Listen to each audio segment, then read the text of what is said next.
Quando si parla di sistemi di amplificazione, riproduzione o anche semplicemente di supporti per la musica, ci sono tanti miti e leggende che circondano le differenze tra analogico e digitale, che a seconda della fazione fanno presupporre che uno sia superiore all'altro. Oggi andiamo a vedere cosa c'è di vero e a sfatare alcuni di questi miti.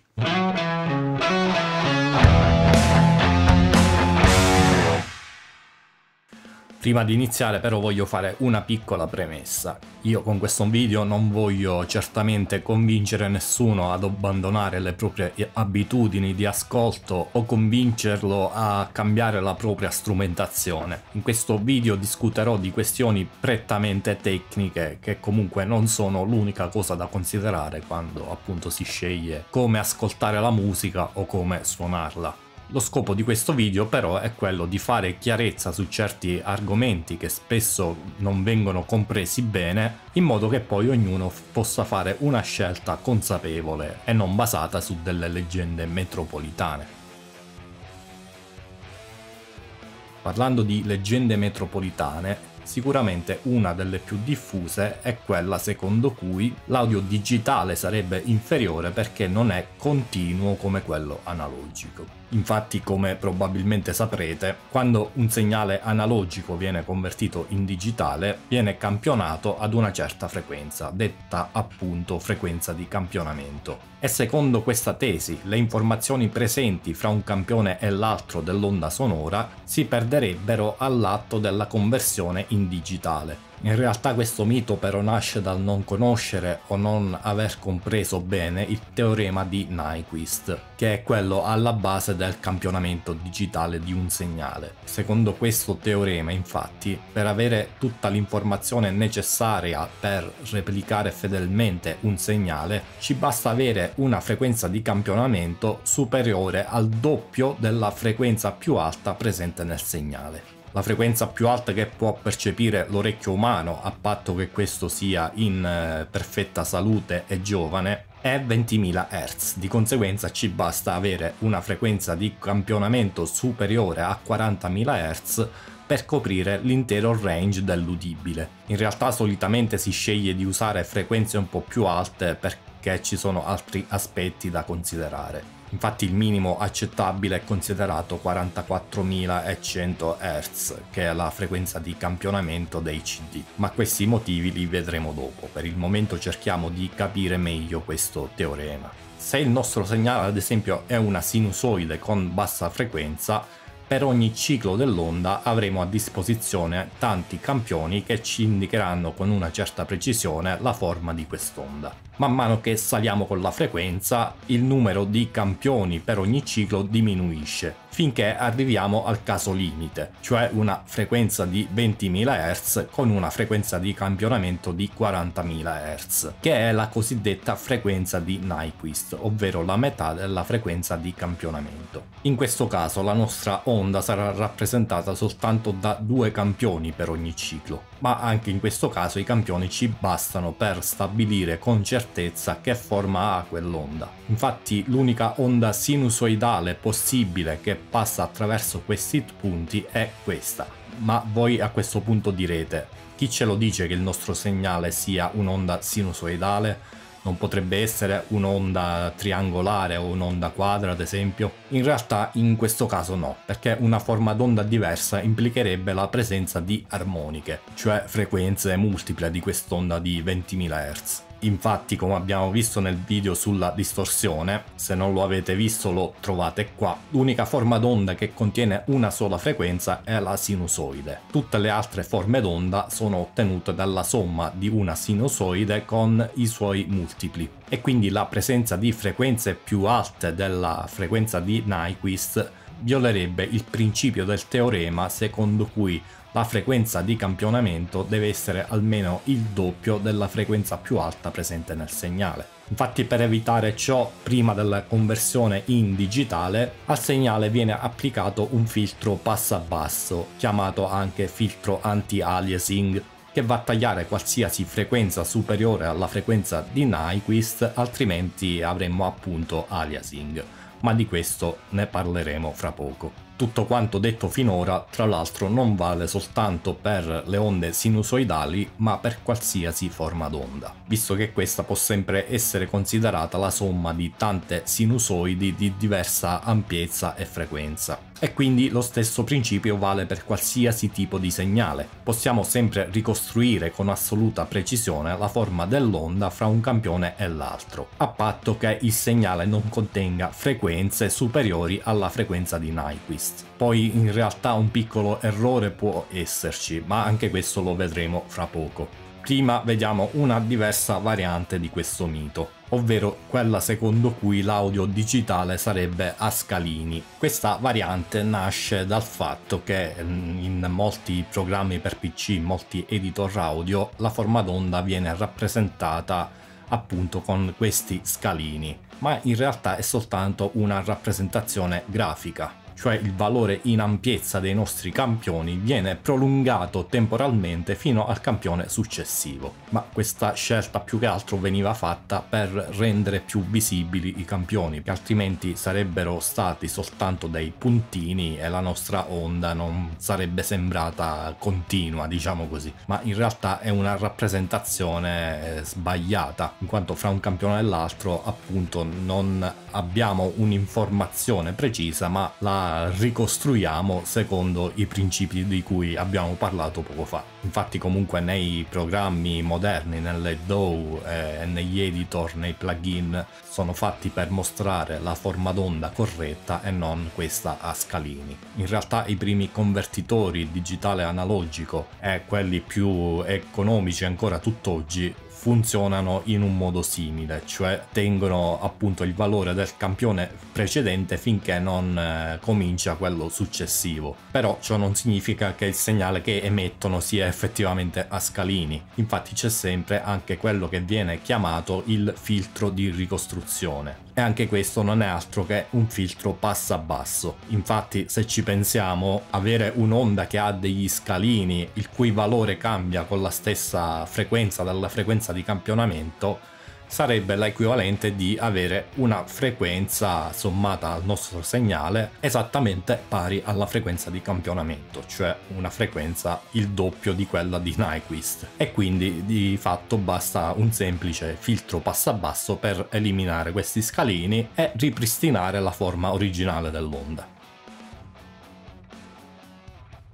Poco fa abbiamo anche accennato all'aliasing. Cos'è l'aliasing? In ambito fotografico, ad esempio, l'aliasing è quando abbiamo una risoluzione dell'immagine non troppo alta e quando abbiamo ad esempio una linea diagonale, anziché vederla dritta la vediamo a zigzag, proprio perché i pixel non sono abbastanza piccoli da farcela percepire come dritta. Cioè in sostanza è un difetto dovuto alla scarsa risoluzione. In ambito audio è una cosa simile ma un po' diversa. L'aliasing in sostanza avviene quando nel segnale è presente una frequenza maggiore della frequenza di Nyquist. In questo caso cosa succede? Per quella frequenza in ingresso, non essendoci più almeno due campioni per ogni ciclo dell'onda, praticamente il nostro lettore del file audio interpreta quel segnale come se avesse in realtà una frequenza più bassa di quella di Nyquist, visto che sa che non può esserci frequenza più alta. Di conseguenza, se abbiamo sempre la nostra frequenza di campionamento a 40.000 Hz e noi mandiamo un segnale, un'onda sinusoidale di 21.000 Hz, in realtà quel segnale verrà riprodotto come se la frequenza fosse 19.000 Hz. La frequenza del segnale, quando oltrepassa la frequenza di Nyquist, viene riflessa indietro. Infatti appunto 21.000 sfora di 1.000 Hz la frequenza di Nyquist e quindi ci troveremo una frequenza di 1.000 Hz inferiore alla frequenza di Nyquist, cioè 19.000. Se fosse stata 22.000 ci saremmo ritrovati 18.000 e così via. Proprio per questo è importante aggiungere un filtro anti-aliasing prima della conversione in digitale, in modo che se sono presenti frequenze più alte della metà della frequenza di campionamento, queste vengono filtrate in modo che non siano più presenti nella forma d'onda digitale. E questo è uno dei motivi per cui si scelgono frequenze di campionamento un po' più alte rispetto a 40.000 Hz. proprio perché diciamo questo filtro non può essere un muro dritto, ma avrà una certa pendenza che andrà da 20.000 fino alla frequenza di Nyquist, appunto. Più è alta la frequenza di Nyquist, cioè più alta la frequenza di campionamento, più questo filtro può essere dolce e meno ripido, il che è una cosa positiva anche per la distorsione di fase che causa questo filtro, e di conseguenza diciamo che riusciamo ad avere un suono più neutrale usando frequenze di campionamento più alte. Un altro caso in cui è bene tenere d'occhio l'aliasing e gestirlo è sicuramente il caso in cui queste frequenze che sforano la frequenza di Nyquist vengono generate direttamente da un algoritmo digitale, come ad esempio un distorsore, una simulazione di amplificatore o anche dei synth che cercano di generare onde quadre, ad esempio. Perché in quel caso, se questo algoritmo viene applicato ad una frequenza di campionamento bassa, come quella che si usa solitamente per i CD, visto che vengono generate tutte queste armoniche aggiuntive, molte di queste verranno riflesse indietro alla frequenza di Nyquist e quindi avremo un segnale pieno di aliasing che verrà percepito come rumore o comunque come un segnale non armonicamente correlato col segnale originale, e quindi fastidioso all'orecchio. Per evitare questo, solitamente l'approccio più comune è quello dell'oversampling, cioè in sostanza prima di applicare questo algoritmo, questa distorsione, il segnale viene ricampionato e quindi la frequenza di campionamento viene moltiplicata per un tot di volte, in base alla quantità di armoniche che presumibilmente verranno generate. Solitamente con distorsioni molto pesanti si possono usare oversampling anche di 8x o 16x. Ciò significa che se ad esempio partiamo da una frequenza di campionamento di 48.000 Hz, moltiplicarla per 8 significa avere una frequenza di 384.000 Hz, e quindi in quel caso diciamo che spazio per le armoniche ce n'è parecchio di più, che quindi verranno riflesse molto più in alto e prima che raggiungano di nuovo lo spettro udibile avranno un'intensità molto più bassa e saranno quasi impercettibili. Inoltre, prima di riconvertire alla frequenza di campionamento originale viene sempre applicato il filtro anti-aliasing, cioè sempre un filtro bassa-basso, in modo da ridurre ulteriormente di livello tutto ciò che c'è al di sopra dei 20.000 Hz, cioè al di sopra di quello che possiamo sentire con le nostre orecchie. E in questo modo diciamo che questo problema si riesce a ridurre praticamente al minimo. Per farvi capire ancora meglio cos'è l'aliasing e come funziona l'oversampling, vi faccio vedere questo grafico. Sull'asse orizzontale troviamo il tempo, su quello verticale le frequenze. Questa linea diagonale rappresenta un sine sweep, cioè quel suono di test che avrete sicuramente sentito se vi è mai capitato di creare un impulse response di una cassa, un profilo di un amplificatore o anche semplicemente la correzione della stanza di alcuni software e di alcuni impianti home theater. Questo sine sweep in sostanza è un'onda sinusoidale che, anziché avere una frequenza stabile, parte da 0 Hz e arriva fino a 24.000 Hz, che in questo caso è la mia frequenza di Nyquist, e lo fa in modo lineare durante questi 10 secondi. Vediamo cosa succede se mando questa sine sweep attraverso una simulazione di amplificatore, quindi una distorsione. Vedete che spuntano tutte queste altre linee, che sono le nostre armoniche generate dalla distorsione. Infatti vedete che ce n'è una che raggiunge i 24.000 Hz a 5 secondi, cioè nel momento in cui il nostro segnale originale era invece a 12.000 Hz. Questa in sostanza è la seconda armonica, cioè il doppio della frequenza rispetto alla nostra sinusoide. E vedete anche che appena raggiunge i 24.000 Hz poi torna indietro, viene riflessa, e quando arriviamo ai 10 secondi torna praticamente a 0 Hz. Infatti a quel punto quell'armonica avrebbe dovuto essere a 48.000 Hz, cioè il doppio della frequenza di Nyquist, ma a causa proprio di questa riflessione sappiamo che in realtà la frequenza sarà più bassa della stessa quantità che avrebbe sforato la frequenza di Nyquist. Andiamo ad esaminare pure la terza armonica, che è quella che raggiunge i 24.000 Hz a 3 secondi e 3. Vedete che anche questa poi viene riflessa e a 6 secondi e 6 viene riflessa nuovamente, stavolta però a 0 Hz, perché sempre per lo stesso principio ovviamente non può scendere sotto gli 0 Hz, non esistono frequenze negative, e quindi viene di nuovo riflessa e comincia a risalire verso l'alto. Tutto questo ovviamente succede se non c'è oversampling applicato al nostro segnale. Nel momento in cui invece applichiamo l'oversampling, vedete che intanto non si vede più il punto in cui vengono riflesse queste linee. Infatti vedete che qui verso l'alto sfumano. Questa sfumatura è l'effetto del filtro anti-aliasing. In realtà poi queste linee non sarebbero riflesse a 24.000 ma alla nuova frequenza di Nyquist dettata dal nuovo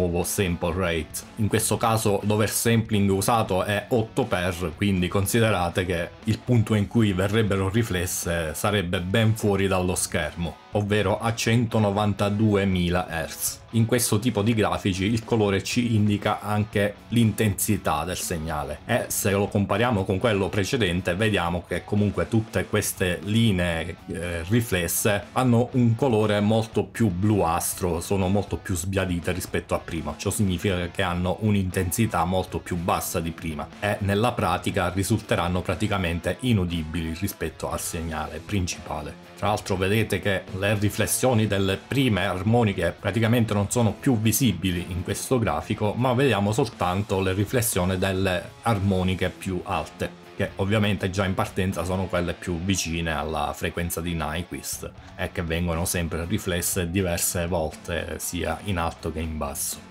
In sostanza l'unico limite dell'audio digitale è l'unico caso in cui effettivamente valga la pena usare frequenze di campionamento più alte rispetto a quelle che servono per l'udito umano. Quando invece si tratta semplicemente di registrare o riprodurre un audio senza processarlo, invece bastano, avanzano anche 44.100 o 48.000 Hz. In realtà c'è stato qualche studio scientifico recente in cui si è visto che in qualche modo comunque l'essere umano riesce a percepire frequenze anche fino a 40.000 Hz, ma non tramite l'orecchio. Le percepisce in qualche modo attraverso le vibrazioni del cranio, che ovviamente non fa percepire con esattezza la frequenza o la nota di quel suono, però sicuramente è una sensazione che si aggiunge a quella dell'udito quando magari si ascolta musica dal vivo o comunque con apparecchiature e sistemi di riproduzione in grado di riprodurre quelle frequenze. Un po' la stessa cosa avviene anche con le frequenze più basse di quelle che percepisce il nostro orecchio. Le frequenze bassissime le percepiamo attraverso le vibrazioni del nostro torace.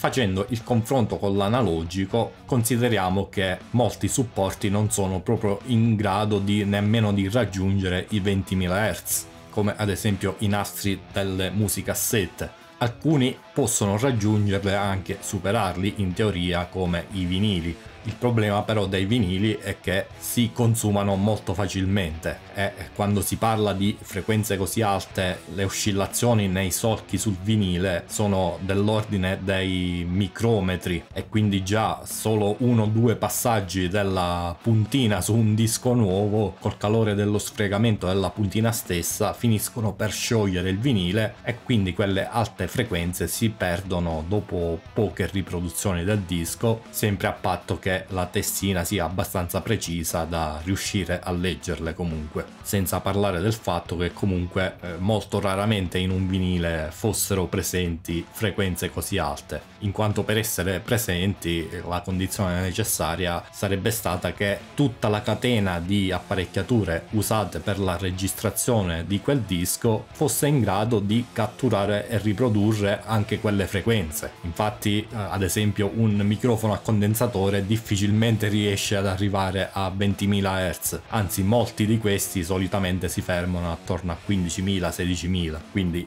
insomma diciamo che anche se in teoria è possibile avere queste alte frequenze su un vinile, nella pratica poi la percentuale di dischi che effettivamente contiene queste frequenze è bassissima e comunque dura poco. Al contrario, in un file WAV da 96.000 kHz quelle frequenze ci possono benissimo essere e di sicuro non si consumerà quel file. Potete riprodurlo anche migliaia di volte, il file rimane quello, non si consuma, non si degrada. E uno dei vantaggi dell'audio digitale è proprio questo, al di là poi di quello che può essere il supporto, che sia un CD o un hard disk che si possono sempre rovinare o rompere. La facilità di copiare quel file altrove sicuramente fa sì che possiamo conservarlo praticamente all'infinito. Un altro mito secondo cui l'audio analogico sarebbe superiore a quello digitale riguarda il range dinamico, nel senso che spesso si dice che ad esempio un vinile abbia più dinamica rispetto ad un CD, o che un amplificatore valvolare abbia più dinamica rispetto ad una simulazione, ad un amp modeler. In realtà anche questo mito nasce dalla poca comprensione di alcuni aspetti. Nel caso del vinile, che suona più dinamico del CD, non è tanto dovuto al supporto e al fatto che sia analogico o digitale, ma più che altro al fatto che la musica destinata ai vinili non poteva essere più di tanto compressa e spinta col volume, perché altrimenti si rischiava di creare dei solchi troppo profondi nel vinile che avrebbero fatto saltare facilmente la puntina. Con l'avvento dei supporti digitali, invece, non essendoci più questi limiti fisici, è iniziata la cosiddetta loudness war, cioè tutti i produttori hanno cominciato a comprimere a più non posso la musica in modo che suonasse più alta di volume rispetto agli altri. E in questo caso posso essere d'accordo che il vinile è superiore in questo senso, perché avrebbe evitato questa perdita di dinamica progressiva nella musica, però appunto non è dovuta al supporto in sé. Infatti il range dinamico di un vinile nel migliore dei casi arriva a circa 70 decibel. Range dinamico sta per rapporto tra il segnale più alto possibile e il rumore di fondo. Nel caso delle musicassette addirittura il massimo possibile è circa 40 decibel. Nel caso dei nastri usati negli studi di registrazione, anche con particolari tecniche di riduzione del rumore, si riuscivano ad ottenere anche 70-80 decibel. In ambito digitale, quello che definisce questo rapporto tra segnale e rumore è la profondità in bit, cioè il numero di bit con cui viene rappresentato ogni campione. Questo numero di bit assieme alla frequenza di campionamento costituiscono la risoluzione dell'audio. Ad esempio, se avessimo campioni costituiti da un solo bit, i possibili valori di questo bit sono sempre 0 e 1, e quindi di conseguenza l'ampiezza della nostra forma d'onda potrebbe assumere soltanto due valori, o 0 o 1. Più saliamo col numero dei bit, maggiore precisione avremo nella rappresentazione della forma d'onda, ed è da qui che nasce l'errore di cui parlavo prima. Infatti, avendo pochi bit a disposizione, ovviamente l'ampiezza dell'onda non sarà precisissima e quindi il valore di ogni campione sarà sbagliato più o meno rispetto all'onda originale. Arrivando però ai 16 bit, che è la profondità usata nei CD, arriviamo ad avere un rapporto segnale-rumore teorico di 98 decibel e un errore di 0,0014 decibel per ogni campione, il che è un errore piccolissimo. A questo punto voi vi chiederete anche che legame c'è tra questo errore di quantizzazione e il rumore di fondo. In realtà questo è abbastanza semplice da comprendere. Praticamente qualsiasi errore di rappresentazione dell'onda, non essendo armonicamente correlato al segnale, viene percepito appunto come rumore, ed è proprio per questo motivo che la profondità in bit del campione influisce direttamente sul range dinamico disponibile per quel formato di file. Minore sarà l'errore di quantizzazione, più basso il rumore di fondo dovuto proprio al formato del file. E questo rumore di fondo creato dall'errore di quantizzazione è praticamente uguale al fruscio del nastro, è esattamente la stessa cosa. Infatti, se provate ed amplificate un file audio di un centinaio di decibel, sentirete questo fruscio praticamente identico a quello di un nastro. E allo stesso modo praticamente possiamo fare un equivalente tra i supporti analogici col loro range dinamico e tradurlo in bit di risoluzione.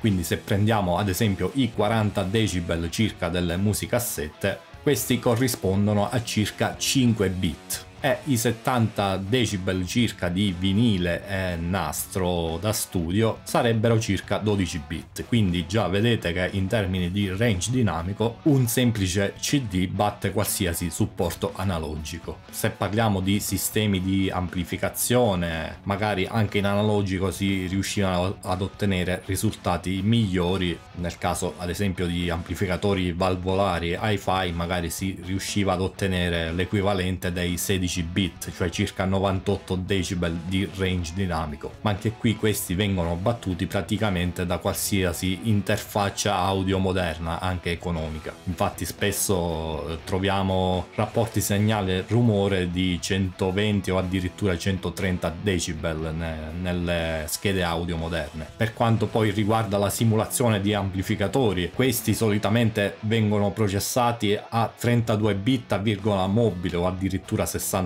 bit, il che fa salire il range dinamico teorico nel caso dei 32 bit a virgola mobile a circa 1500 decibel, cioè una cosa fuori dal mondo. Quindi già potete intuire che sentendo questi numeri che questa storia del range dinamico superiore nell'analogico è una favola. Anzi, tutt'oggi i limiti del range dinamico sono dovuti sempre ai circuiti analogici presenti anche nelle interfacce audio o nei mixer, più che dal formato digitale dell'audio, proprio perché comunque si è arrivati al limite in cui la maggior parte del rumore di fondo è dovuto anche al calore stesso generato da quei circuiti che entrano poi nel segnale audio, ed è molto difficile ridurlo ulteriormente. In ogni caso, per la maggior parte delle applicazioni 130 decibel già bastano e avanzano, cioè, se si tratta di semplice riproduzione di ciò che si è registrato, considerate che 130 decibel è la differenza di volume che c'è tra una zanzara che vi ronza attorno alla testa e il motore di un jet ad 1 metro di distanza, insomma. Quindi sicuramente è una differenza che non apprezzerete mai in qualsiasi luogo al mondo. Magari importa un po' di più quando il segnale viene processato, infatti aggiungendo tanta distorsione e compressione all'audio, anche se abbiamo in partenza un range dinamico molto ampio, questo a causa della stessa compressione e distorsione si riduce moltissimo e quindi diciamo il rumore di fondo viene su e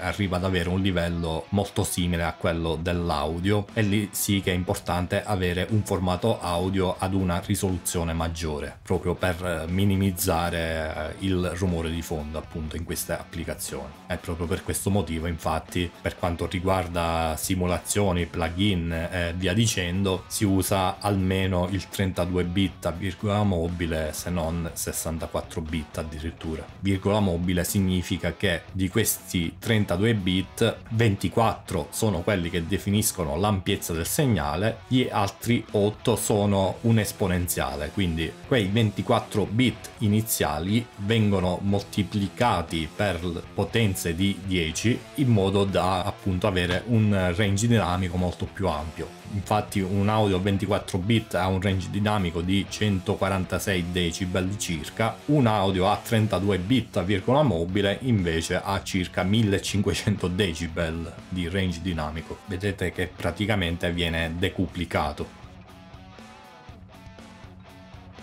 Un altro difetto che potrebbe avere l'audio digitale è quello legato al jitter, che non sarebbe altro che un'oscillazione nella frequenza di campionamento. Infatti solitamente la frequenza di campionamento è stabilita da un clock, cioè un qualcosa che genera questo ritmo a quella frequenza, che dice in sostanza al circuito quando registrare il campione. Se questo clock non è precisissimo, avviene questa oscillazione che ovviamente porterà a una leggera distorsione dell'audio, o meglio dire a una leggera modulazione. Diciamo che questo era un problema nei primissimi dispositivi digitali come i primi lettori CD della fine degli anni 80, ma nel giro di pochissimi anni è stato praticamente risolto e in attrezzature moderne, anche economiche, non è assolutamente un problema, è sempre sotto la soglia di percepibilità umana, cosa che invece non è altrettanto vera per quanto riguarda il mondo analogico. Infatti anche nel caso delle cassette, dei nastri da studio o dei vinili è presente sempre un po' di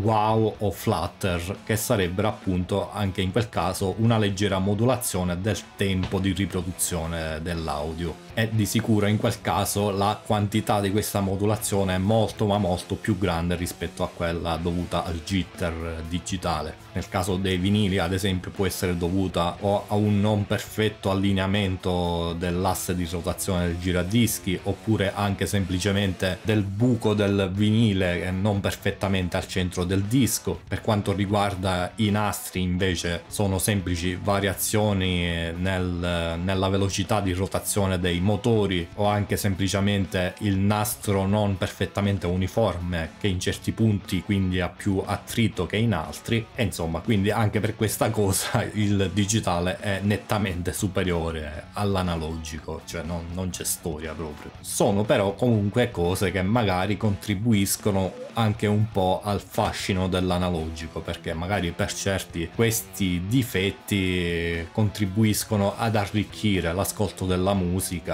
o comunque anche ad essere utilizzati come effetti. Pensiamo ad esempio agli eco a nastro, che risultano molto gradevoli all'orecchio proprio anche per questa modulazione, per questa non regolarità dell'audio che sicuramente aggiunge calore. Infatti anche spesso chi programma effetti digitali che replicano questi effetti analogici cerca di riprodurre o addirittura esagerare queste imperfezioni del nastro. Quindi per quanto magari l'audio digitale possa essere perfetto e sulla carta superiore a quello analogico, in base all'uso che ne dobbiamo fare questa superiorità può essere anche un difetto. E parlando di difetti non possiamo fare un cenno all'argomento che probabilmente è quello che interessa di più chi segue il mio canale, cioè le simulazioni di amplificatori o effetti vari. Diciamo che lo scopo principale di queste simulazioni è proprio quello di riprodurre nei minimi dettagli tutti i difetti, tra virgolette, della strumentazione analogica. Parlando di amp modelers, questi in sostanza cercano di replicare attraverso degli algoritmi tutti i fenomeni che avvengono all'interno di un circuito come quello di un amplificatore a valvole o di un distorsore a pedale. Diciamo che la teoria e il funzionamento di questi circuiti è studiato e compreso quasi alla perfezione ormai da quasi un secolo. Non è una cosa su cui ci sono sicuramente tantissime cose da scoprire, non stiamo parlando di meccanica quantistica in sostanza, però sicuramente chi sviluppa questi software, questi dispositivi, è sempre alla ricerca su come migliorare queste simulazioni, perché anche se magari il funzionamento di una valvola è compreso alla perfezione, in un circuito abbastanza complesso come quello di un amplificatore ci sono tante interazioni fra i vari stadi del circuito che magari portano a comportamenti non proprio facilmente prevedibili. Inoltre simulare alla perfezione un circuito del genere richiede tanta potenza di calcolo, il che fino ad oggi è stato praticamente il maggior problema di questi simulatori. Infatti, nonostante esistano ormai da decenni programmi che consentono di calcolare l'uscita di un qualsiasi circuito replicato su questo programma, appunto attraverso lo schema, al momento non è ancora possibile fare questi calcoli precisi in tempo reale. I processori DSP ancora non sono abbastanza potenti e quindi chi sviluppa queste simulazioni deve per forza di cose semplificare e raggruppare, diciamo così, il funzionamento di questi vari stadi in algoritmi più semplici. per molte cose questo non fa una grossissima differenza. Per fare un esempio banale, in un amplificatore ad esempio spesso troviamo circuiti RC, cioè composti da una resistenza e un condensatore, che possono formare o un filtro passa alto o un filtro passa basso. Per una cosa del genere ovviamente non ha senso andare a simulare il comportamento del singolo condensatore e del singolo resistore, perché diciamo già sappiamo che quella combinazione forma questo filtro passa basso, e in digitale si può ricreare molto più facilmente e con meno richiesta di potenza di calcolo con algoritmi più semplici di quelli che simulano appunto un condensatore e un resistore disposti in un certo modo. Per altri aspetti più complessi invece semplificare potrebbe significare avere una differenza sostanziosa rispetto all'amplificatore vero. Io non sono un programmatore, ma di sicuro non sarà facilissimo poi andare a semplificare aspetti all'interno dell'amplificatore che interagiscono fra di loro e quindi creano sistemi quasi caotici. Di sicuro comunque, soprattutto man mano che aumenterà sempre di più la potenza dei processori a disposizione e man mano che continuerà lo sviluppo delle aziende che ci lavorano maggiormente, pensiamo a Fractal, Line 6